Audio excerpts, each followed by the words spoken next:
everyone, my name is Rachel. Welcome back to my channel. I am so excited to bring you guys my end of April wrap up. If you want to hear me discuss all the books that I read in the first half of the month, I will link my mid-month wrap up in the cards above. Today I have 13 books to discuss, so without further ado, let's just get into it. The first two books that I want to bring up are books that I actually DNF'd, and it's actually pretty rare for me to not finish a book that I start, because there's usually at least one or two things I enjoy about a book that I'm currently reading, but unfortunately these books just did not do it for me. So the first book I want to bring up is If I Never Met You by Mary McFarlane. This is an e-arc that I got off of NetGalley actually, and I think this came out either in March or April, I can't quite remember, but this is essentially like a fake dating rom-com. The author is British, and I think that's part of the reason why this book just didn't mesh with me. I was listening to the audiobook while reading the ebook at the same time, and I just couldn't get into the writing style, and I found myself just not caring about the characters at all. So yeah, I stopped reading this at about the 10% mark, and I didn't look back. And then the other book that I DNF'd, unfortunately, I'm actually kind of upset about DNFing this, was Ninth House by Leigh Bardugo. And this was really surprising for me because I read the Six of Crows duology. I've also read her Shadow and Bone trilogy. I absolutely loved the Six of Crows duology especially, so I know I enjoy Leigh Bardugo's writing style, and the premise of this one sounded really interesting. We're essentially following this girl Alex. She ends up going to Yale and she gets involved in this cult. I was like trudging through the first like 60 pages. Man, I just found like the world building and the storytelling to be confusing and boring, which is just weird. And once again, I found myself not giving a shit about the characters, and if I don't care about the characters, why am I reading a book? Yeah, unfortunately, this just did not work for me. I guess I'll kind of go in order of the books that I didn't really love and work my way up to my 5-star reads. So this past month, there was the weekend Smutathon that Lainey and Riley put on. I will put all the information for that down in the description below. Smutathon is always a fun time, but this one was just a little bit different because it only lasted 2 days, and because it was so short, I decided to read a ton of novellas for it. So if you want to check out my reading vlog for that, I will link that up in the cards above. I actually read 5 books during that weekend, which is quite a lot for me. I'm not going to talk too much in detail about these books because I discussed them so much in that reading vlog, but the first book I read for that was Scandalous by LJ Shen. This is book 3 in her Sinners of Saint series. I gave this one 4 stars. I enjoyed it, but it definitely wasn't my favorite of the series. Vicious is still by far my favorite. Then after that, I read The Engagement Gift by Lauren Blakely. Gave that one 3 stars. I read Theirs for the Night by Katie Robert, which was the optional group book. Also gave that 3 stars. Then I read His Bride for the Taking by Tessa Dare. Gave that 3 stars. Are we seeing a theme here? And then finally for that readathon, I read Hearts in Darkness by Laura Kay, and I gave that 3 stars. If you watched that vlog, you will know that I kind of came to a realization that these kind of insta-lusty, smutty novellas aren't really my cup of tea. They're fun every once in a while, but for me personally, they're just not my favorite kind of romances to read. But I did enjoy all of them. They just weren't anything that like knocked my socks off or anything like that. So yeah, once again, if you're interested to hear my in-detailed thoughts about these books, definitely check out that weekend reading vlog. Next book I want to discuss is The Kingdom. This is by Jess Rothenberg, and when I first heard the premise for this, I was immediately drawn in, and it's essentially about this like futuristic slash dystopian society, and it's Disney World meets androids. Essentially what we have going on here is androids being the princesses that walk around the park and interact with the guests and things like that.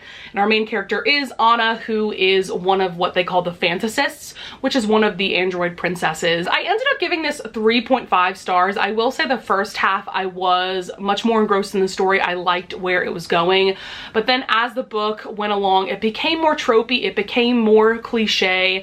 This ended up turning into just another kind of typical YA sci-fi story where the main character realizes that her whole life has been a lie. So her goal becomes doing whatever it takes to get out of this theme park and try to live her own life. Of course, there's also a romance involved here. We have this guy, Owen, who is actually a human. He's one of the maintenance workers at this park. Of course, he's the one that opens her eyes to what the world is really like and how the fantasist program is actually not a good thing. There's also like a murder mystery thrown in here. So yeah, I am settling on a 3.5 stars. I really did want to love this much more than I did, but like I said, as the book went along, I kind of liked it less and less. Next book I want to discuss is another e-arc that I got off of NetGalley, and this is Whiteout by Adriana Anders. This, I think, is my very first romantic suspense novel, and it definitely won't be my last. I enjoyed this a lot more than I thought I was going to. This one centers around Angel and Ford. Ford is actually a glaciologist, and this takes place in Antarctica. Angel is actually the cook for their like research center. So Angel is actually getting ready to leave Antarctica for good. She's kind of done with her summer gig of being the cook for them. And Ford is planning, I think, to maybe move to another facility or something like that. But then these bad guys show up, and all of a sudden Angel and Ford are forced to work together. They need to run from these bad guys, and they end up falling in love along the way. This definitely kept me on the edge of my seat the entire time, and of course it ends on a cliffhanger. This is becoming a series, I think, of companion novels, and I think they're all going to be romantic suspense, which sounds really fun. So I'm definitely really looking forward to reading the other books in this series as they come out. So I gave this one 4 stars, and the next book I'm going to talk about I also gave 4 stars, and this is My Darling Duke by Stacey Reed. I have been so into reading historical romances lately, and this one is a Beauty and the Beast retelling, which we all know at this point I am absolute trash for. So this centers around Catherine, and her family are in a pretty desperate financial situation, and she decides to lie and tell everyone in London that she is engaged to this man named Alexander, who is the very reclusive Duke of Thornton. No one has seen or heard from him in like 10 years because he just lives in Scotland and he wants nothing to do with the London ton. So Catherine thinks she can just get away with lying about being engaged to this man because she doesn't think she'll ever be caught. But lo and behold, he shows up to a ball in London. The plot goes on from there. I thought this was a really solid romance. We do also have a scarred hero, of course, which is incorporating the Beauty and the Beast aspect. Alex was in a really bad fire, I think, when he was a teenager or a child. So now he is in a wheelchair, but he is able to sort of walk around with the help of a cane. And this is book 1 in her Sinful Wallflower series, so I'm definitely looking forward to reading the other books in the series as they come out. The next book I want to discuss is Finding Him by Rachel Van Dyken. This is yet another e-arc that I got off of NetGalley, and this is book 2 in her Covet duet. I'm pretty sure there's a fly stuck in my ring light. The first book in this duet, which is called Stealing Her, I actually read, I think, either at the end of February or the beginning of March, but I gave that one 4 stars. I really enjoyed it. This duet is essentially following these twins named Bridge and Julian, and in the first book, Julian is in a really bad car accident, goes into a coma, and so Bridge has to essentially pretend to be him in every way, and that includes pretending to be him to his fiance named Isabel. So the gist of that first book is that Bridge and Isabel actually end up falling in love with one another. And so when Julian does wake up from his coma at the end of the book, he is definitely feeling very betrayed and very lost. And so in this second book, we finally get his story, which was so great to read about.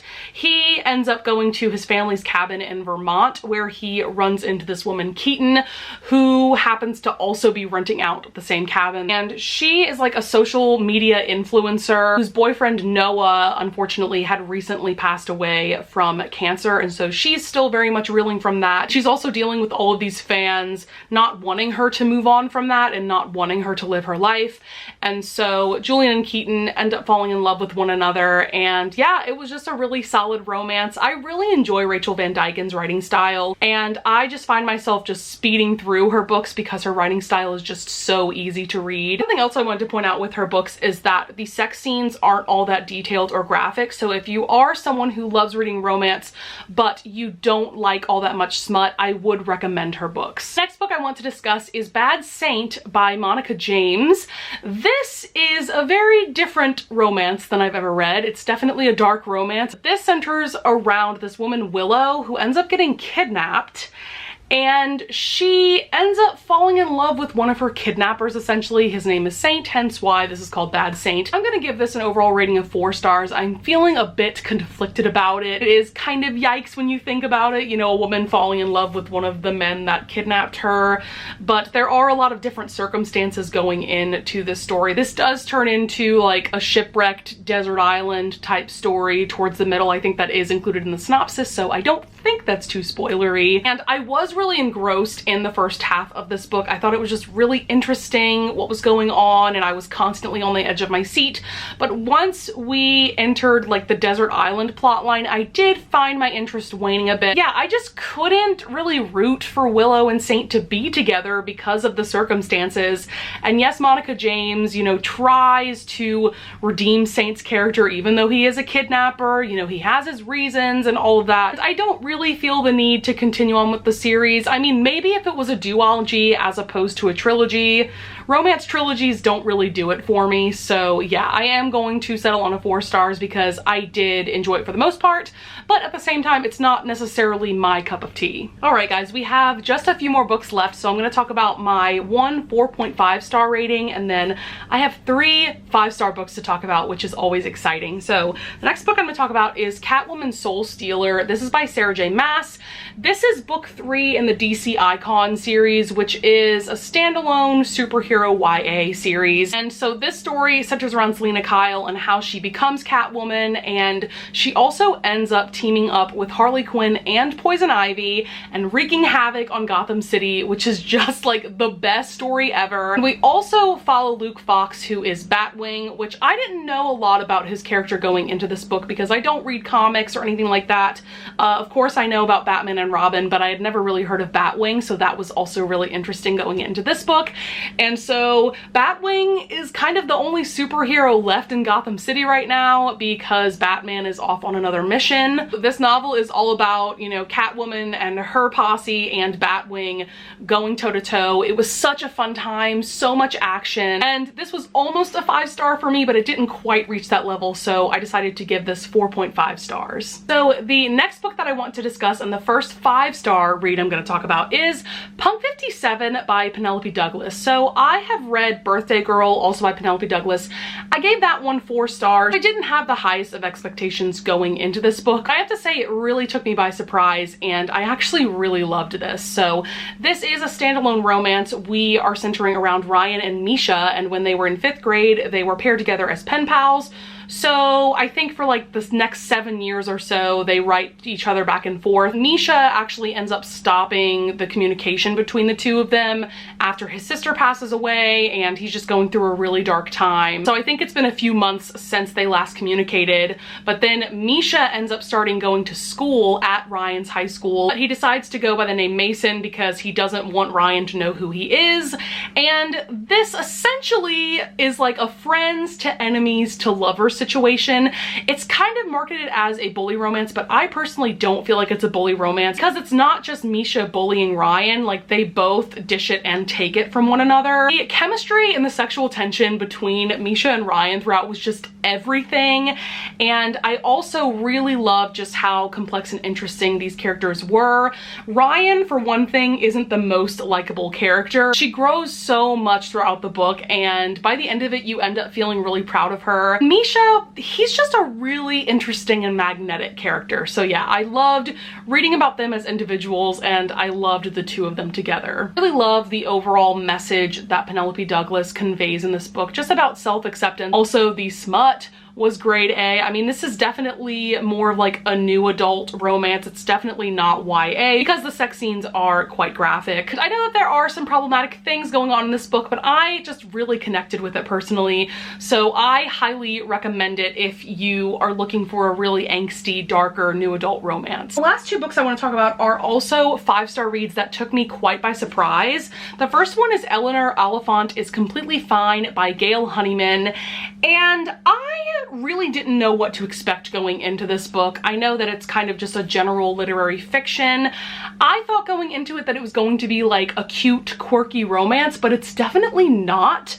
This book is quite a bit darker than I was expecting. So we are centering around Eleanor, of course. She's around 30 years old. She definitely struggles with like social cues and social situations. I personally think that she might be on the autism spectrum, but that isn't really confirmed by the author. Eleanor has lived a pretty rough life. There's definitely a lot of content warnings for this book, such as physical and emotional abuse. There is also sexual assault, and there is also a suicide attempt. So I would be aware of all of that before going into this book, but man, did this book blow me away. Eleanor, for one thing, is just an exceptional character. She's so unique and lovable, and her journey and character development in this was just everything that I needed. She also develops a really beautiful friendship with this guy Raymond. So yeah, if you somehow have not read this yet, I know that I have slept on this book for a while. It's been out since 2017. I would highly recommend checking it out. And the last book I want to talk about is Things You Save in a Fire by Catherine Center. This is yet another book that completely took me by surprise. Going into it, I thought I was going to like it, maybe give it 4 stars, but after reading it, I just couldn't give it less than 5 stars. So in this story, we're centering on Cassie. She's a female firefighter in the Austin area, but her mother calls her, requesting her to move to the Boston area to live with her for the next year or so because her mother is actually blind in one eye. She definitely needs help, you know, moving around the house and just doing everyday tasks. And so an opportunity arises for Cassie to actually get a job at a firehouse near where her mother lives. And so she ends up moving in with her mom. And things don't start out so smoothly for Cassie. The firehouse that she ends up moving to, they're all men. They've never worked with a female firefighter. They definitely don't respect her at first. And there's this guy, Owen, who is a rookie at the firehouse, who is just the sweetest guy ever. I absolutely loved his character. He ends up being a love interest for Cassie. And just the way he treats Cassie and talks to her, like I literally had butterflies in my stomach while reading this book because the romance was just so swoon-worthy. And I do really love the relationship that Cassie and her mother develop with one another because at the beginning of the book, they were definitely really estranged. And by the end of the book, they become really close. So yeah, I loved everything about this book and I cannot wait to read more from this author. I actually got approved for the e-arc for her newest release, which I think is coming out this summer, so I cannot wait to get to that really soon. Okay guys, that's going to be it for my end of April wrap up. I hope you enjoyed, and I hope that you would consider subscribing and pressing that like button, and I thank you if you do. I'll see you guys in the next video. Bye!